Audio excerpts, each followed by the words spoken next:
रमजान का महीना था। माहौल बड़ा सुकून भरा था। मस्जिदों में नमाज अदा करने के लिए लोग जुटे हुए थे। हर किसी के चेहरे पर गहरी तन्हाई और रूहानी शांति का एहसास था। लेकिन तभी मस्जिद के भीतर से एक अजीब सी खौफनाक आवाज आई, जैसे कोई भारी चीज सरक रही हो। सभी हैरान होकर एक दूसरे को देखने लगे और फिर मस्जिद की दीवारों को तोड़ते हुए बाहर आई एक विशाल हनुमान मूर्ति। सिर्फ यह दृश्य ही नहीं था, बल्कि एक विचित्र शक्ति और डर की लहर भी महसूस हो रही थी। ये घटना न सिर्फ विश्वासों को चकनाचूर कर रही थी, बल्कि आसपास के माहौल में खौफ का साया भी फैल गया था। लोग दहशत में थे और कोई नहीं समझ पा रहा था कि यह क्या है और क्यों हुआ। जैसे ही मूर्ति ने अपने कदम मस्जिद से बाहर बढ़ाए, ऐसा महसूस हुआ जैसे खुदा और आस्था की दुनिया के बीच की सीमाएं टूट रही हों। यह घटना आज भी एक रहस्य बनी हुई है, जिसने न सिर्फ एक धार्मिक विचारधारा को हिला दिया, बल्कि सभी को यह सोचने पर मजबूर कर दिया कि क्या सच में कुछ और ताकतें हमारे बीच हैं जो हमारी सोच और आस्थाओं से कहीं ज्यादा शक्तिशाली हैं। यह घटना उत्तर प्रदेश के महोबा गांव की है, जहां खालिद नाम का एक युवक रहता था। खालिद मुस्लिम परिवार से था और अपने धर्म के प्रति पूरी तरह आस्थावान था। हालांकि बचपन से ही उसे भगवान हनुमान जी से एक विशेष लगाव था।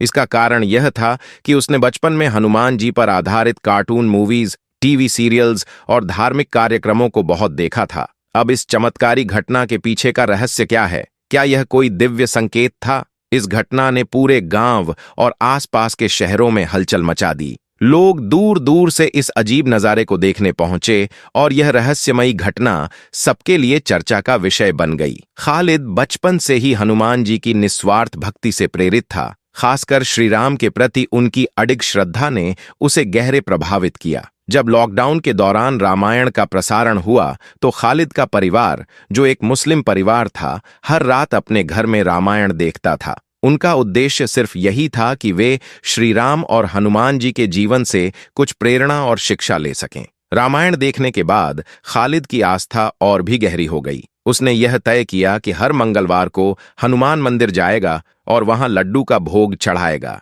उसे विश्वास था कि हनुमान जी उसकी रक्षा करते हैं, खासकर मुश्किलों के समय में। हालांकि खालिद अपने इस विश्वास के साथ साथ एक सच्चा मुसलमान भी था, जो नियमित रूप से नमाज अदा करता था। इसी दौरान रमजान का महीना शुरू हो गया, जो पूरे मुस्लिम समुदाय के लिए बहुत खास होता है। रमजान के दौरान मुसलमान सूर्योदय से सूर्यास्त तक उपवास रखते हैं और खासकर आखिरी 10 रातों में विशेष प्रार्थनाएं करते हैं। खालिद भी इस महीने को पूरी श्रद्धा से मानता था और सच्चे दिल से रोजा रखता था। इस बार रमजान के महीने की शुरुआत से पहले ही उसने अपनी तैयारियां शुरू कर दी थीं।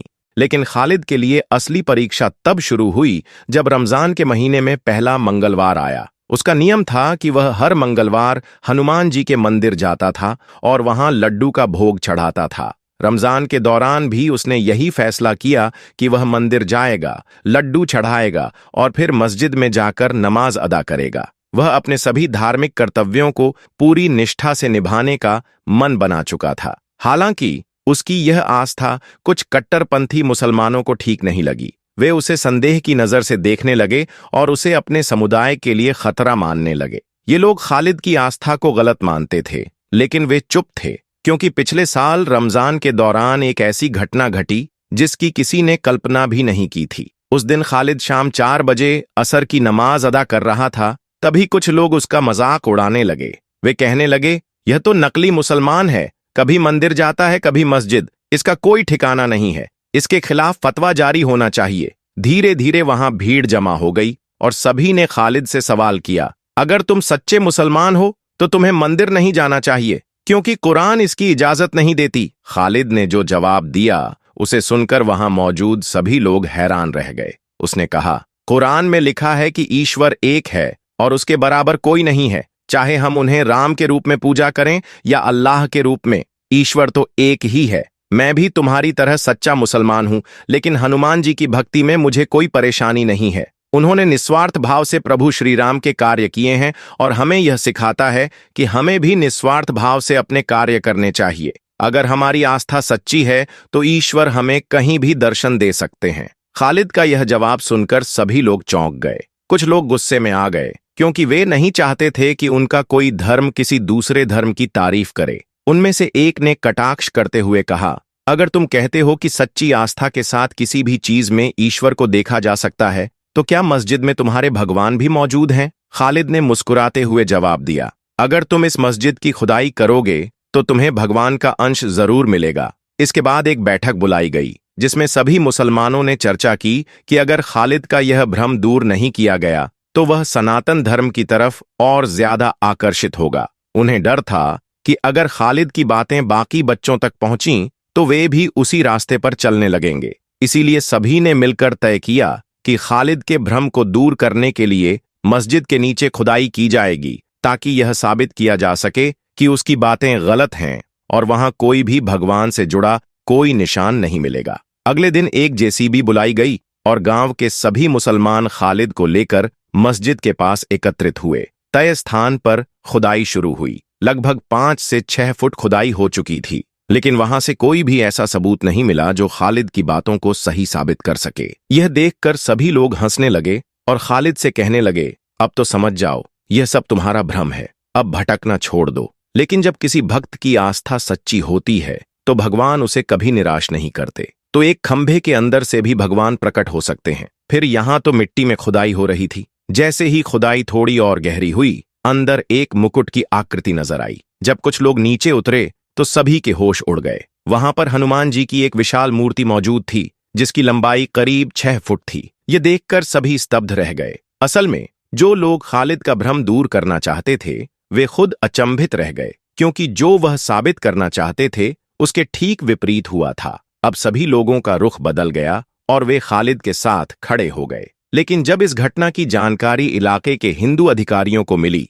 तो उन्होंने तुरंत इस पर संज्ञान लिया और हनुमान जी की उस मूर्ति को सम्मानपूर्वक बाहर निकालकर एक सुरक्षित स्थान पर ले जाया गया, जहां उसकी प्राण प्रतिष्ठा करवाई जा सके और विधिवत पूजा की जा सके। हालांकि एक सवाल अब भी सभी के मन में था, आखिर मस्जिद की जमीन से हनुमान जी की मूर्ति कैसे निकली? यह रहस्य न केवल हिंदू समुदाय को बल्कि मुस्लिम समुदाय को भी सोचने पर मजबूर कर रहा था। जब उत्तर प्रदेश के महोबा गांव के कुछ बुजुर्गों से इस बारे में पूछा गया तो उन्होंने एक ऐसी सच्चाई बताई जिसे सुनकर हर कोई हैरान रह गया। उन बुजुर्गों का कहना था कि सनातन धर्म सिर्फ भारत में ही नहीं बल्कि दुनिया के किसी भी कोने में खुदाई की जाए तो वहां से हिंदू धर्म से जुड़ा कोई न कोई प्रमाण जरूर मिलेगा। क्योंकि सभी धर्मों की उत्पत्ति का कोई न कोई प्रमाण मौजूद है, लेकिन सनातन धर्म तो अनादि और अनंत है। इसका न कोई आरंभ है और न कोई अंत। यह हमेशा था, है और रहेगा।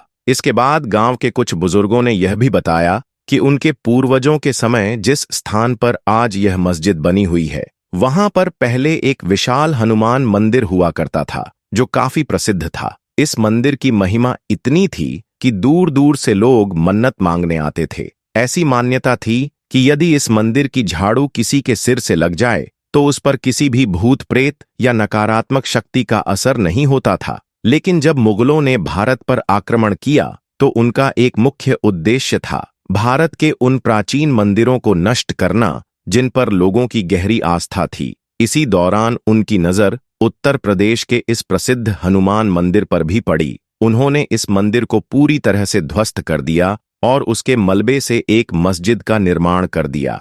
अब जब मस्जिद की जमीन से हनुमान जी की मूर्ति निकली तो यह किसी चमत्कार से कम नहीं था, लेकिन वास्तव में यह चमत्कार नहीं बल्कि इतिहास का सच था, क्योंकि यह स्थान मूल रूप से हनुमान जी का ही था। इस सच्चाई की ओर गहराई से जांच करने के लिए मस्जिद के अन्य हिस्सों में भी खुदाई का आदेश दिया गया और खुदाई का कार्य तुरंत शुरू किया गया। तब खुदाई से 2 शंख और एक बड़ी गदा प्राप्त हुई जो आधिकारिक रूप से यह पुष्टि कर रही थी कि यह जमीन किसी मस्जिद की नहीं बल्कि एक प्राचीन मंदिर की थी। अब वे मुसलमान जो खालिद को सही राह दिखाने के लिए एकत्र हुए थे खुद स्तब्ध रह गए। जिस प्रयास की शुरुआत उन्होंने सनातन को मिटाने के लिए की थी, वही गलती अब उनके लिए एक बड़ा सबक बन चुकी थी। इस घटना के बाद सरकार ने तत्काल प्रभाव से उस मस्जिद को सील कर दिया और आदेश दिया कि जब तक कोई अंतिम निर्णय नहीं लिया जाता तब तक न तो वहां नमाज अदा की जाएगी